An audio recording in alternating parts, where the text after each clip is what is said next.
I'm Jan Gentle, and I chose to do my literature study on poetry. I chose the genre of poetry because it encompasses various subject matters. It can be used for multicultural things as well as appealing to both sexes and appealing to different heritages. It's so versatile and so beautiful, and it's everything from fun to tragic. I've had a challenge because some of my favorite poetry books were written before 2002 or published before 2002, but I now have a lot of new favorites, and I'll introduce them to you. One that is a Poetry Foundation Award winner is Forget-Me-Nots, Poems to Learn by Heart. This beautiful book was, the poems were selected by Marianne Hoberman, and the illustrations were done by Michael Emberley. Another big, beautiful, this, You Read to Me, I'll Read to You, by Marianne Hoberman, is fables that are set to poems. So, for instance, The Country Mouse and the City Mouse. I'm a little country mouse, and I am from the city. Come and see my country house. Don't you think it's pretty? Why, yes, I do, dear country mouse. It is a lovely sight. I really find it rather plain, but I must be polite. I found an easy reader, which excites me because it's always wonderful when you can have something that's easy to read but also very appealing. It's called A Pet for Me. The poems were selected by Lee Bennett Hopkins. Then we have this beautiful book, Wonderful Words, Poems About Reading, Writing, Speaking, and Listening, selected by Lee Bennett Hopkins. And she's got, the illustrations are just so fabulous. They're just works of art. And here's a poem I'll read to you. I'll be your friend, stay by your side, contradict you, make you laugh or teary-eyed on a summer morning. I'll spark you, help you sleep, bring dreams you'll forever keep on a dappled autumn afternoon. I'll warm you, keep you kindled, dazzle you till storms have dwindled on a snowflaked winter evening. I am the book you are needing. It's a poem about books. Then I have poems about family. This one is called Granddad's Tree. It is compiled by Jill Bennett and illustrated by Julia Cairns. Rhymes Around the World by Kay Corral. It's just beautiful and has poems from all over. Cesar I love because it's written in Spanish and in English. It was written by Carmen T. Bernier-Grand.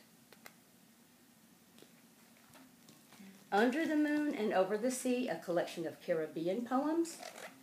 Just an absolutely beautiful book. Then we have Earthshake, Poems from the Ground Up by Lisa Westberg Peters.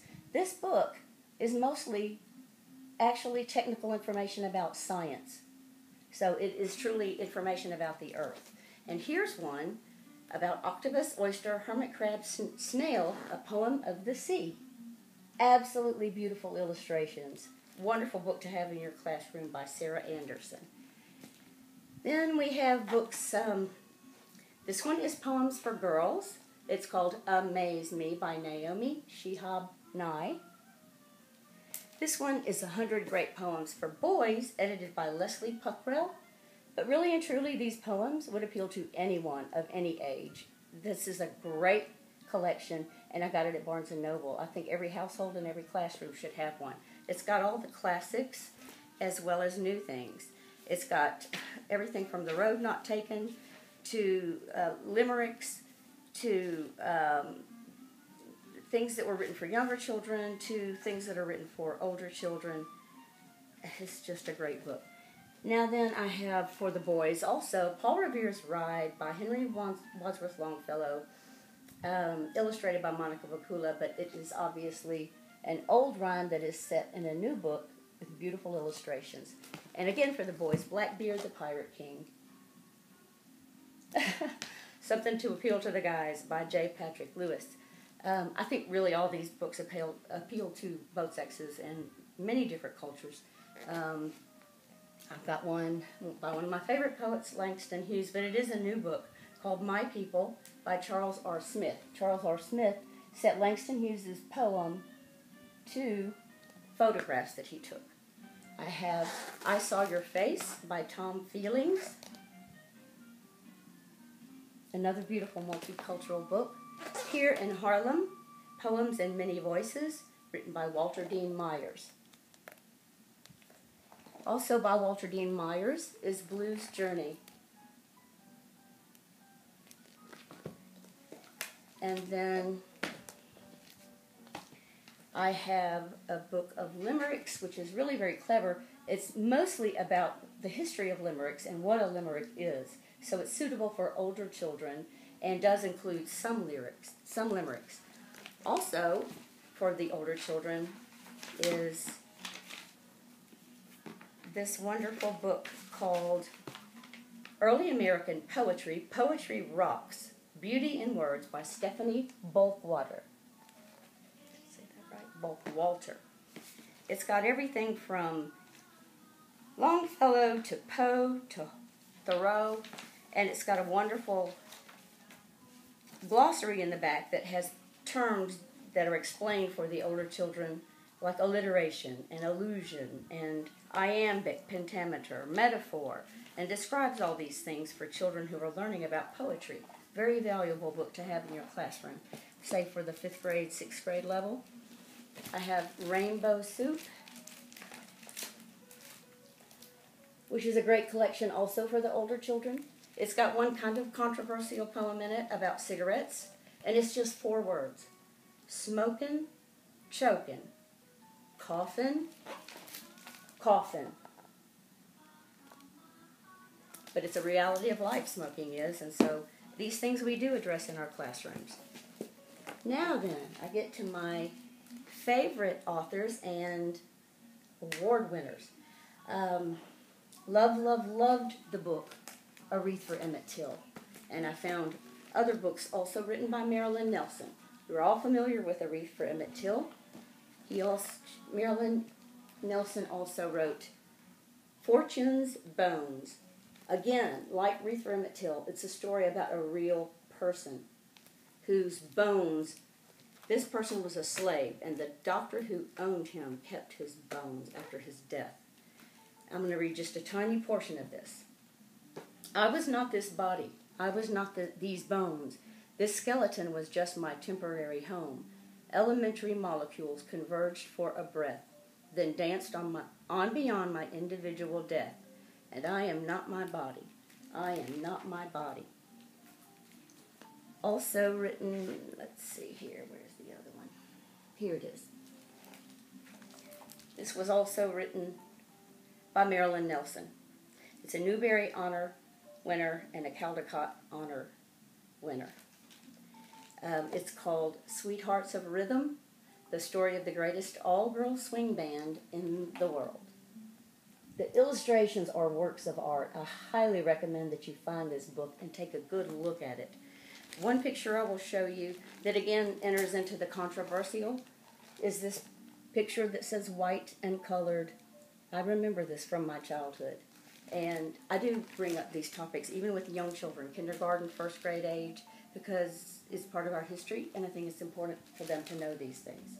So I do pick Marilyn Nelson as one of my favorite authors, and those were 3 of my favorite books. Also, you're familiar with Mirror, Mirror by Marilyn Singer. So we have another Marilyn. In addition to Mirror, Mirror, she also wrote Creature Carnival and Central Heating, poems about fire and warmth.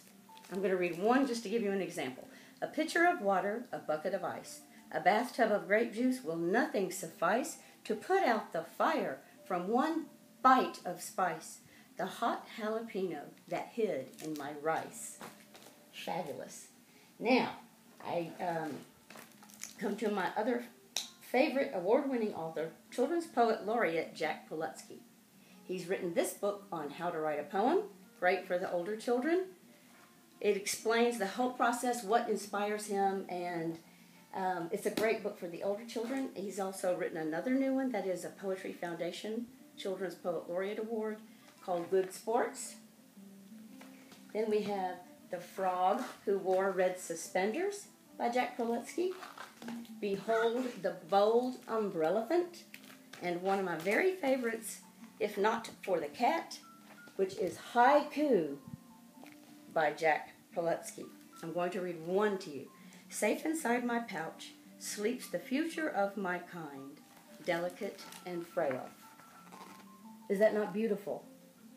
So, some of the critical things to be aware of in selecting poetry for your classroom are that you want to be inclusive and not exclusive. So you want to include all the types of children and all the types of families, all the cultures, the heritages, the races, the sexes. You want to appeal to every single child so they feel included and not excluded.